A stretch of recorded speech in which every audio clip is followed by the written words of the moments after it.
Hello दोस्तों, आज का जो हमारा वीडियो है साइंस पे है, जो फिजिक्स से लिया गया है।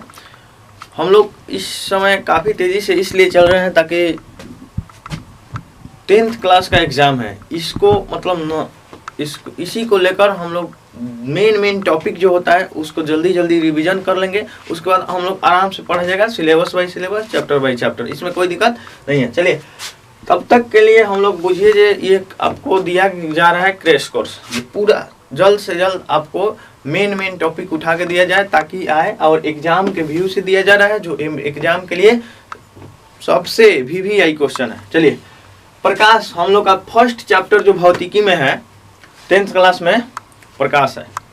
प्रकाश को इंग्लिश में लाइट कहते हैं, इसमें कोई दिक्कत नहीं होगा।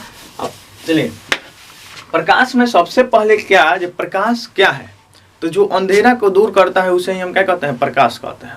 प्रकाश की गणना सबसे पहले रोमर महोदय ने किया। प्रकाश की गणना सबसे पहले रोमर महोदय ने किया। प्रकाश की गणना सबसे पहले कौन किया, तो रोमर महोदय।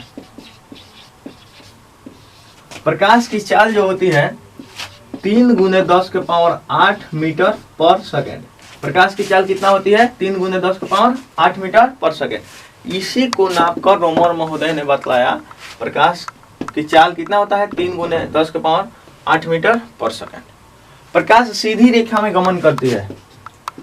प्रकाश सीधी रेखा में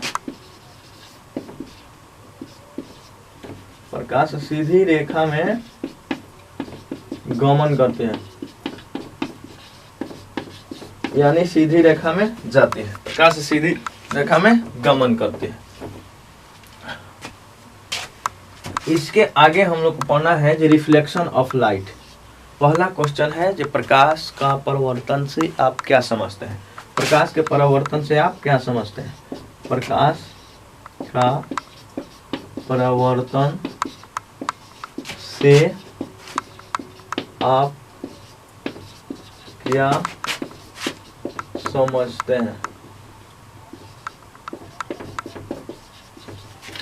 देखिए, हम जानते हैं कि प्रकाश सीधी रेखा में गमन करती है, लेकिन हमको लिखना है अच्छा से अच्छा ताकि नंबर अच्छा है। इसलिए हम इसमें थोड़ा सा ऐड करेंगे। जब सूर्य का प्रकाश हम जानते हैं कि सीधी रेखा में गमन करती है, किसी चिकने सतह से जब टकराती है तो वह पुनः वापस लौट आती है। इसी प्रक्रिया को हम क्या कहते हैं, प्रकाश का परावर्तन कहते हैं। इसी प्रक्रिया को हम क्या कहते हैं, प्रकाश का परावर्तन कहते हैं। हो गया, चलिए लिख देते हैं।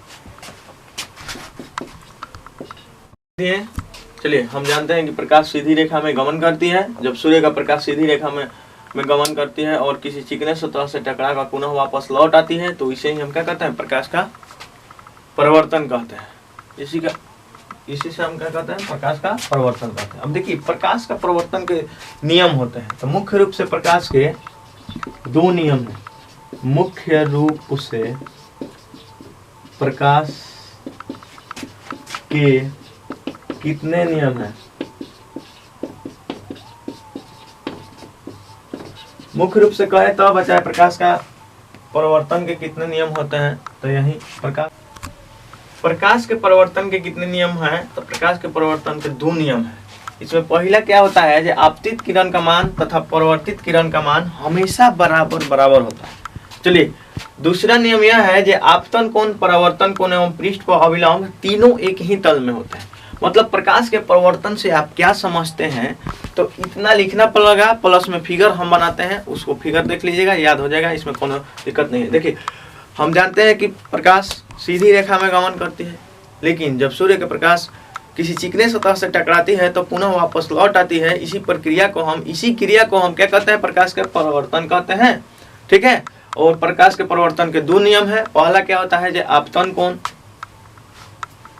परावर्तन कोण का मान हमेशा बराबर होता है, यानी आपतन किरण और परावर्तन किरण का मान हमेशा बराबर होता है। और दूसरा नियम ये है जो आपतन कोण, परावर्तन कोण एवं पृष्ठ पर अभिलंब तीनों एक ही तल में होता है। चलिए, इसका फिगर देख लेते हैं उसको। चलिए, सूर्य का इधर से प्रकाश सीधी रेखा में गमन कर रही है, लेकिन यहाँ पे चिकना सतह हम लगा देते हैं, तो जैसे यहाँ से आएगा तो उसी में क्या हो जाएगा, रिवर्स हो जाएगा। ठीक है, तो आने वाले किरण को आपतित किरण और जो जा रहा है रिफ्लेक्ट होकर, जो परिवर्तित होकर जा रहा है, तो इसे हम परावर्तित किरण। यही है पृष्ठफलम। तो हमारा नियम यही था जो आपतित किरण और परावर्तित किरण का मान हमेशा बराबर होता है, और पृष्ठ पर अभिलंब आपतित किरण और परावर्तित किरण तीनों एक ही तल में होता है। तब तक के लिए इतना ही। अगले वीडियो में हम लोग मिलेंगे, तब तक के लिए जय। चलिए।